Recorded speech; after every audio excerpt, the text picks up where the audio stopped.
Buenas noches, amigos de Comuniqué, bienvenidos a una emisión más de Día con Día. Hoy jueves, me hace el favor de acompañarme el licenciado, aunque me dijo que no le dijera licenciado, pero bueno, pues honor a quien honor merece y su trabajo le costó.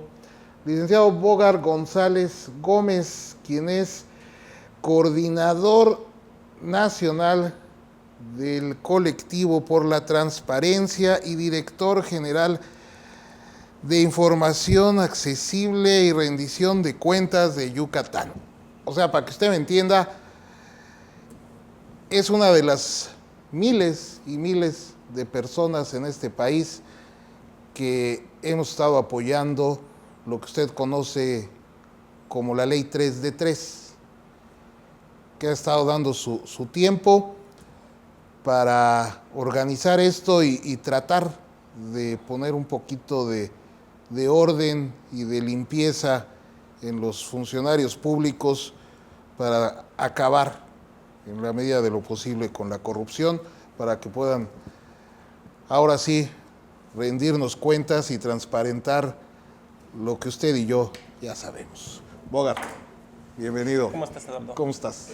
¿Qué tal? Muy bien. Gracias por la invitación. Un placer estar contigo, con el auditorio. Muy contento de estar aquí. Gracias. Mucha chamba últimamente, ¿no? Hay mucho trabajo. La transparencia es un tema que nos tenemos que encargar que no solo esté de moda. Tenemos que hacer que sea algo más efectivo, más real, más instrumentado, y eso pues sí, efectivamente requiere mucho trabajo. Hay muchos temas. Tenemos el tema del Sistema Nacional de Transparencia, tenemos el Sistema Anticorrupción, tenemos protección de datos personales, tenemos por ahí también la recientemente, hace pocos días, aprobada Ley de Transparencia. O sea, hay un abanico de temas que podemos comentar y conversar, y estoy a tus órdenes, y del público. Primero, platícanos, porque fue un verdadero éxito que pues algunos esperábamos, otros no, algunos nos dio gusto y otros no. El apoyo masivo de la gente. Les pedían 120,000 firmas y lo rebasaron con 670 y tantas mil firmas de apoyo a la ley 3 de 3. Bueno, empecemos a hablar de la ley 3 de 3. La ley 3 de 3 es una iniciativa ciudadana promovida por organizaciones civiles, Transparencia Mexicana, Instituto Mexicano para la Competitividad, YARAC, Alianza Cívica y otras muchas organizaciones. El Colectivo por la Transparencia también participó y apoyó la iniciativa, como tú bien dices, con muchos miles de ciudadanos. ¿En qué consistía? Si ustedes recuerdan, y acá en Yucatán hicimos el trabajo, YARAC lo hizo, cuando hubo elecciones para la alcaldía, hubo dos candidatos que hicieron la 3 de 3, ¿se acuerdan? Mauricio Vila y el candidato del PRI, Nerio, es correcto, gracias. Nerio hicieron estas, al igual que otros tantos candidatos en procesos tanto de diputaciones como de gobernaturas como de alcaldías, hicieron una declaración voluntaria de las declaraciones patrimoniales, ¿no? En aquel entonces era el 3 de 3. Y el 3 de 3 invitaba a los candidatos o a aquellos que quisieran ser candidatos a distinguirse, ¿no? Portar un distintivo en donde dieran más información de la que la ley les decía, en donde compartieran la declaración patrimonial, la declaración de intereses y la declaración de impuestos. Y un poco la lógica era pues que efectivamente, al igual que todos los candidatos, paguen impuestos, o sea que es muy justa, ¿no? La queremos, digo, si nosotros lo pagamos a través del IVA y a través de los servicios, pues también los candidatos que den muestra de que sus percepciones son grabadas. La declaración patrimonial, que es decir, que es muy usual en el medio administrativo, incluso está en los marcos legales de Yucatán instrumentado, que tienes que decir con cuánto entras y con cuánto sales, ¿no? Es un formato que se llena y que se entrega a la autoridad. No es una versión que sea pública, es decir, se llena, tú la entregas a la autoridad la conserva, pero si alguien quisiera solicitarla, esos datos personales están protegidos. Y es solamente la autoridad, en este caso, la autoridad aquí en Yucatán, la autoridad aquí en Yucatán competente, es la que los resguarda. Pero en el 3 de 3 se trataba de que voluntariamente la hicieras totalmente pública, ¿no? Y finalmente la declaración de conflicto de intereses o declaración de intereses. Todos tenemos intereses, ¿no? Si yo vengo de una familia de panaderos, pues seguramente me interesará, ¿no?, el precio de la harina o controlar los mercados de la harina. Y eso me quita mi posibilidad de ser gobernante o un mal gobernante, pues no necesariamente. Lo malo es cuando, siendo gobernante, entonces yo tuviera actos de autoridad el poder que para controlaran, claro, que controlaran la harina, siguiendo con el ejemplo, o el pan, o que de repente me dieran muchas licitaciones, ¿no? La declaración de intereses, entonces, lo que busca es prevenir que si yo tengo giros de actividad empresarial o económica, estén predeclarados, o sea, que se hagan públicos desde antes, de tal manera que cuando haya asuntos de gobierno que se relacionen con esos asuntos en donde yo tengo intereses predeclarados, pues yo me abstenga o me limite, ¿no? Y eso salvaguarda el interés público. Eso fue el 3 de 3. Después se transformó en una ley muchísimo más robusta, en una iniciativa de ley más robusta que se llamó Ley de 3, que incluía las 3 declaraciones que quería hacer que se hiciera de orden nacional de una ley general de responsabilidad de servidores públicos, ¿no?, que se quedara ahí, que esto es obligatorio, ya no voluntario. Y entonces fue cuando varias organizaciones muy formales, gente muy prestigiosa, gente en el CIDE, Roldán Chopa y otros actores pues de talla nacional muy reconocidos, Lourdes Morales, por ahí estuvo el equipo de Mauricio Merino, gente muy visible y que ha trabajado técnicamente el asunto, redactó una iniciativa de ley con todas las características que tenían dientes, ¿no?, que tenían facultades que podían ya penalizar, y esa fue la iniciativa que se buscó respaldar con inicialmente 120,000 firmas, que era el requisito para que esa iniciativa pudiera ser considerada por el Congreso, por el Congreso de la Unión, y lo logramos, ¿no? No solo fueron 120, sino fueron más de 600,000, y entonces estamos muy contentos. Sin embargo, pues este proceso no está terminado, porque obtener las firmas, bueno, primero, elaborar una iniciativa de ley ciudadana. Segundo, conseguir las firmas respectivas entre toda la ciudadanía a lo largo y ancho del país, validarlas, que eso no es menor, porque a veces se consiguen las firmas pero no están bien validadas y te las descalifican, y después el ingreso de la iniciativa. Ya cuando entra en la iniciativa, imaginemos que es como cualquier iniciativa de cualquier partido, pero entra al proceso legislativo. Y en el proceso legislativo, pues básicamente es discusión, análisis, discusión, deliberación, y después se llega a los famosos dictámenes, ¿no?, que el dictamen es el acuerdo. En este momento que tenemos en la ley 3 de 3, la iniciativa pasó, viene con un respaldo ciudadano, técnicamente es bastante robusta y muy bien elaborada, y en este momento ya se pasó el análisis, está en la discusión y estamos esperando la dictaminación. El periodo del Congreso de la Unión le restan 4 días, y al día del momento de la entrevista, pues en realidad nos faltan 3 días para que ellos puedan cerrar el periodo y al parecer que pase. Nosotros queremos hacer un llamado social, público a todos los yucatecos, a la ciudadanía en general, a que promuevan y que digamos y hablemos con los diputados para que la pasen. Tiene 20 años en promedio que las leyes de responsabilidad de servidores públicos no se actualizan en el país, ¿no? Entonces necesitamos una iniciativa. Eso con la ley 3 de 3. Bueno, vámonos a un corte y yo regreso. Tengo muchas preguntas, muchas dudas que también seguramente usted comparte, y vamos a pedirle a Bogart que nos ilustre en esto. Vámonos a un corte.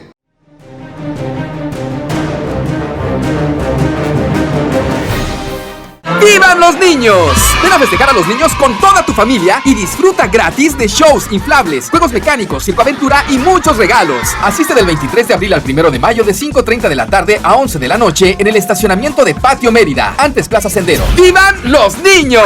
Gobierno del Estado, comprometidos con tu bienestar.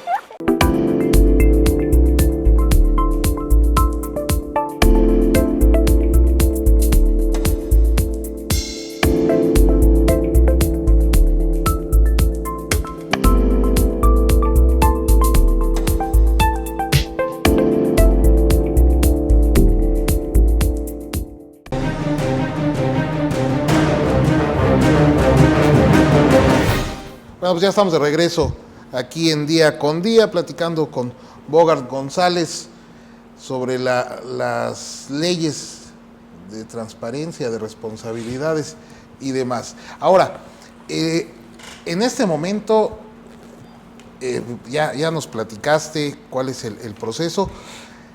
La ley obliga al Congreso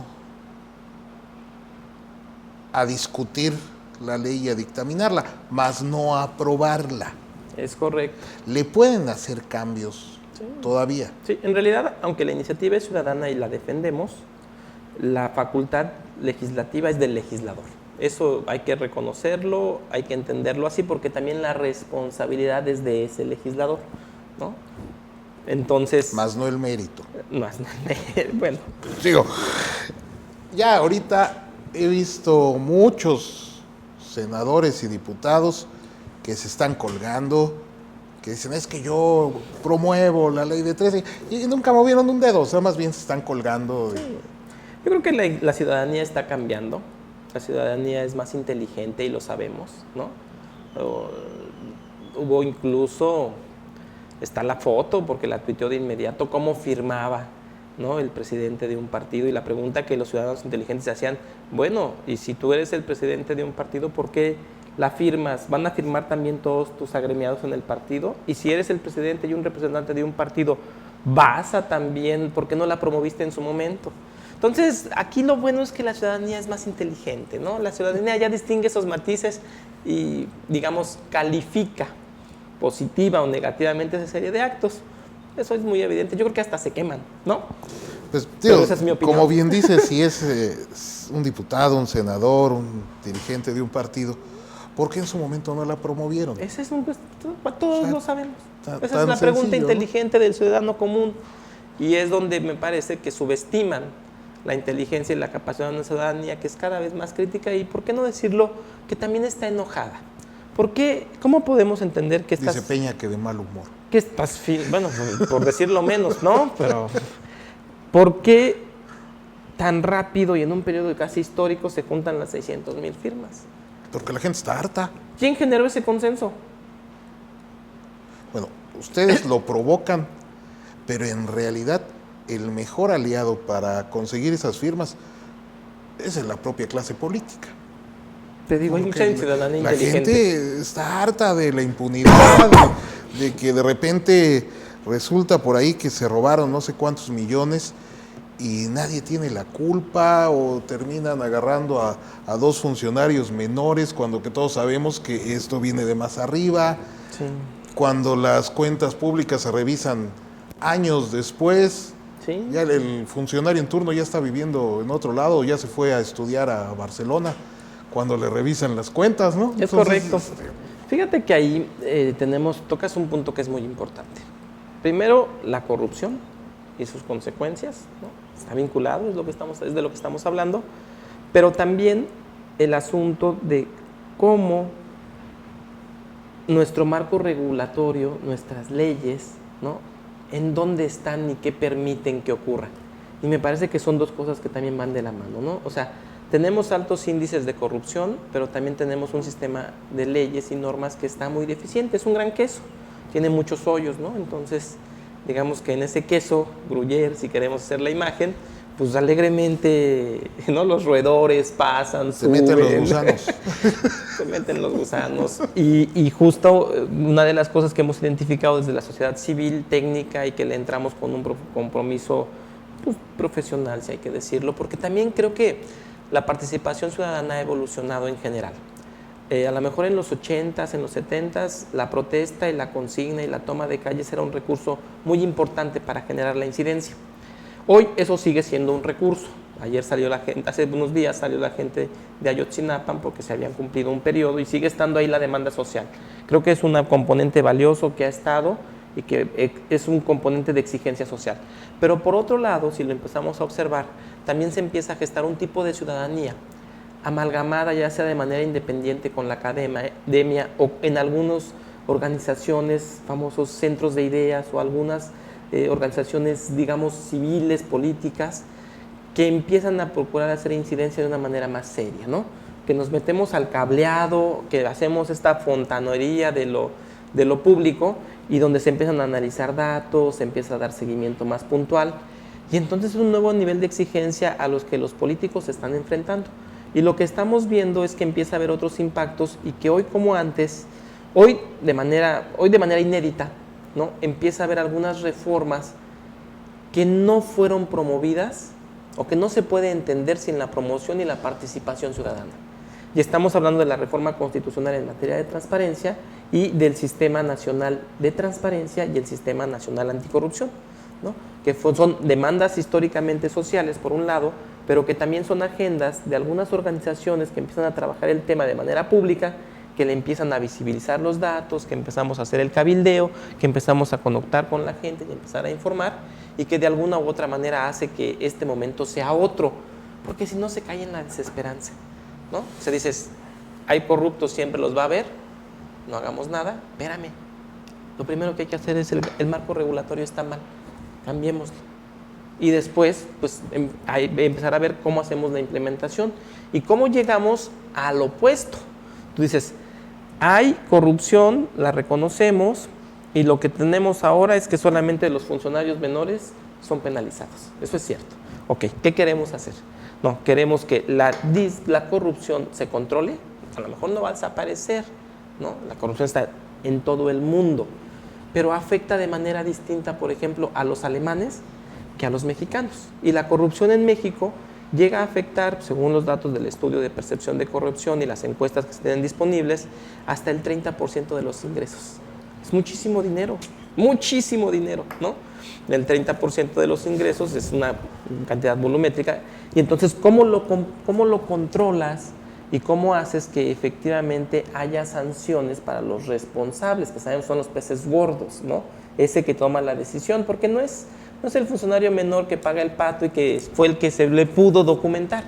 Y ahí lo que encontramos es que lo primero que hay que hacer es entrarle a hacer leyes que permitan poder llegar, que tengan clasificados los delitos. Y de ahí, pues en la reforma estructural de transparencia hay 5 leyes que fueron una ganancia porque se empujaron.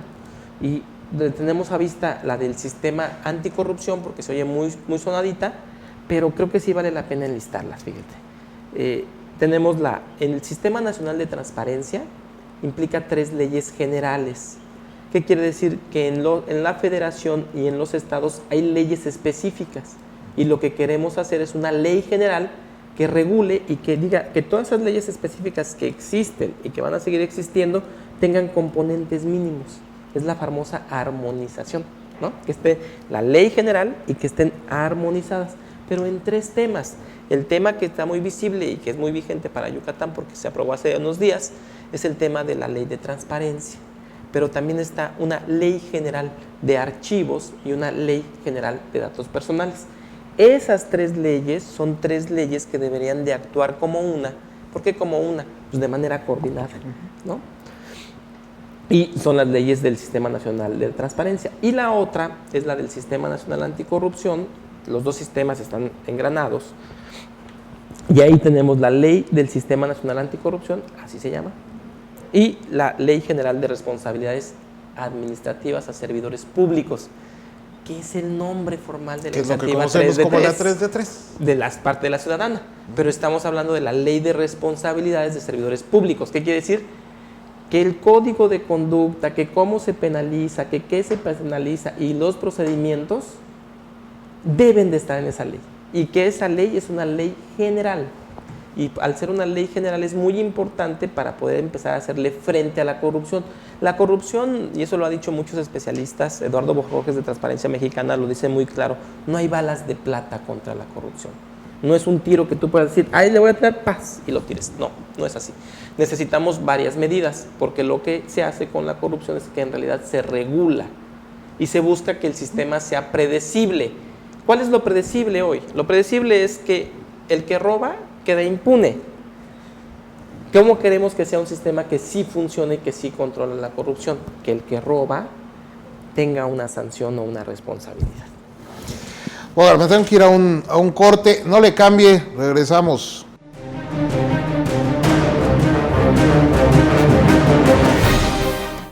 Los más ricos pasteles y postres para toda ocasión solo en Pastelería Delicias. Tenemos deliciosos pasteles, panes finos, pies, cheesecakes, hojaldras, sandwichones, bocadillos, mesas de dulces y muchas cosas más.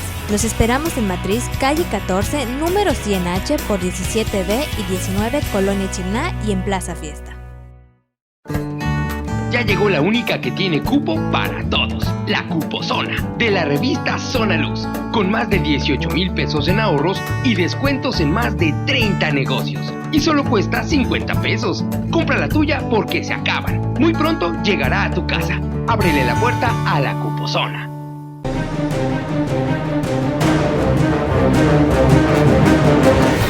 Qué bueno que continúa con nosotros aquí para el final del programa. Y retomando lo que decías, un problema grave es la impunidad. Porque, como dices, bueno, corrupción hay en todos lados en mayor o menor medida. Pero vemos lugares como España, por ejemplo, con una gran corrupción, pero sí los llevan ante la justicia. Italia es un referente también. Italia, bueno, Guatemala, o sea, tenemos ahí un ejemplo claro de la lucha contra la corrupción. Y aquí, pues no pasa nada. Aquí millones van, vienen, Casas Blancas van, vienen y no pasa nada. Entonces yo creo que ese es el enojo de la gente, ¿no? Sí, sin duda. Antes de que nos tengamos que ir, dígale a su diputado, usted lo conoce, dígale a su diputado federal, a su senador, que apoye, que lo saque adelante, y si es necesario irse a un periodo extraordinario, pues que vayan a un periodo extraordinario y que empujen esta ley. Se supone que ellos están para representarlo a usted, así es de que pues haga valer su derecho de ser representado y exíjales. Sí. Yo creo que la exigencia social está ahí, la exigencia técnica está ahí, los medios de comunicación cumplen una función muy importante también, ¿no? De poder hacerlo, desde ahí pues el mérito a todos aquellos que abren los espacios para generar este tipo de discusiones. Pero también pues tenemos que lograr que en el día a día se sienta que las cosas están cambiando. Alguien me decía alguna vez, Bogar, pero ¿de qué sirve que tengamos buenas leyes? Pues no sirve de nada. Pero si no tenemos buenas leyes, tampoco tenemos las condiciones para dar el inicio. Y fíjate que en buenas leyes, aquí una noticia que es interesante para Yucatán, y quisiera tal vez comentar un poco, es la aprobación de la ley general, de la ley de transparencia estatal, que prácticamente se rehizo, permítame el término, se rehizo, porque la Ley General de Transparencia entró en vigor desde hace un año y dio un plazo para que las leyes estatales, no solo la de Yucatán, todas se armonizaran. Entonces el día de hace unos días ya efectivamente se pudo pasar la ley en el Congreso de Yucatán, cosa que es buena. La ley de Yucatán no era mala, eso hay que decirlo, ¿no?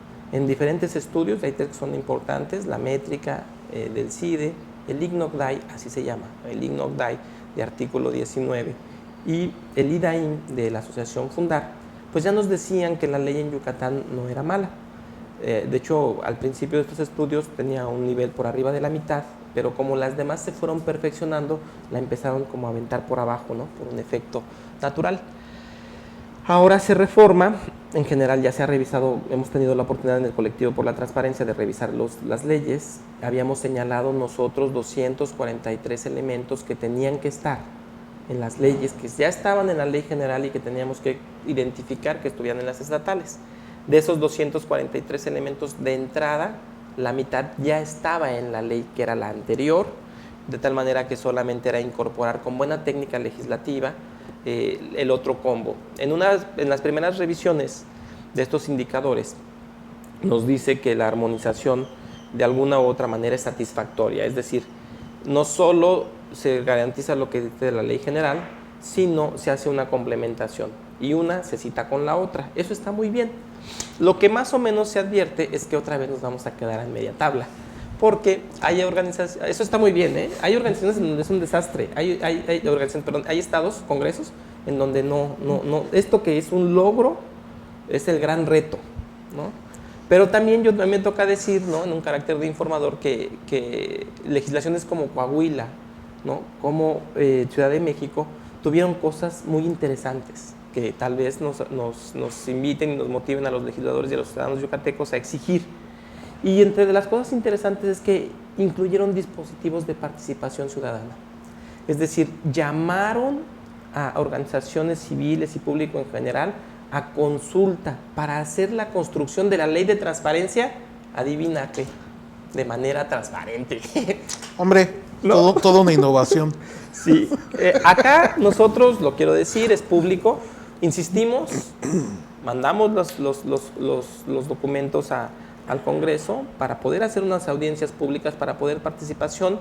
En este momento, pues al parecer todavía no, tenemos el gran reto de que el Congreso, en esta o en cualquier materia, se anime a construir procesos participativos de legislación. A ver, el trabajo del legislador es del legislador, pero el legislador tiene que escuchar. Claro. Y para escuchar necesitas audiencias públicas, consultas. Y eso ocurrió en el DF, ocurrió en Sonora, ocurrió en Sinaloa.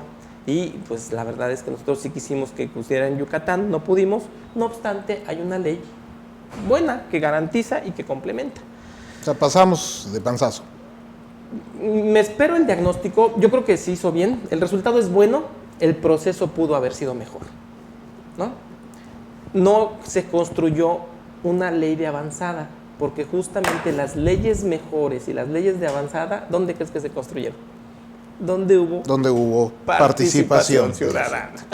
Entonces, pues ahí seguimos teniendo retos, ¿no? Que evolucionar a una democracia más participativa, Tenemos que evolucionar, lo dices muy bien, lo dices muy, muy bien. Y a un Congreso abierto. Congreso abierto.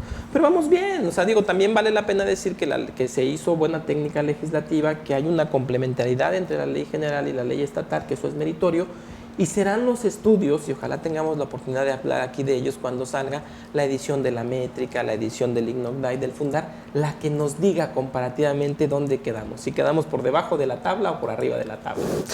Hogarth, pues la invitación es permanente para ti, para no, que a los órdenes cuantas veces no quieras, puedas, cuando estés en Mérida, porque bueno, tu labor como coordinador nacional te lleva por muchos estados, pero cuantas veces puedas, los micrófonos están abiertos. Esperamos verte muy pronto. No, nosotros agradecemos mucho el espacio, la labor de los medios que informan es muy valiosa y por supuesto que tomaremos la palabra. Estamos ocupados, pero a esto nos dedicamos, así que no hay ningún problema. Cuenten con nosotros y más bien cuando se requiera y podamos tener la oportunidad, estaremos muy contentos como ahora de compartir con tu público. Muchas gracias. Pues vamos a requerir mucho, porque sí, todavía nos quedan algunas dudas y además hay que estar muy pendiente de cuál es el proceso de esto y, como decía, exigirles a los diputados y a los senadores pues que se pongan a hacer su chamba y que realmente representen la voluntad de todos nosotros. Y que la ciudadanía también participemos. Claro. La democracia y el Estado. La participación creo que quedó demostrada con esas 670 y tantas mil, ¿no? Hay que ir por más participación, más democracia. Pues sí, la verdad no se puede quejar si no participa. Lo has dicho muy bien. Si no hace nada, pues no se queje. O quéjese, pero proponga. Quéjese, pero haga algo. Aunque sea firme, o exija, o algo, haga algo, pues, porque este país esté mejor. Hay mucha gente que está haciendo mucho, que está dedicando su tiempo, su esfuerzo, sus conocimientos. Entonces, haga algo, aunque sea poquito, aunque diga esto no va a cambiar nada, todo cuenta. Infórmese, contáctenos. Hay gente que ya está haciendo, busque filias. Aquí están apareciendo las redes sociales, los contactos de Bogarth. Contáctese y participe. A sus órdenes. Bogarth, te agradezco muchísimo. Muchísimas gracias. Y sobre todo agradezco a usted por su sintonía. Esto fue Día con Día. Yo soy Eduardo Soria. Nos vemos el día de mañana.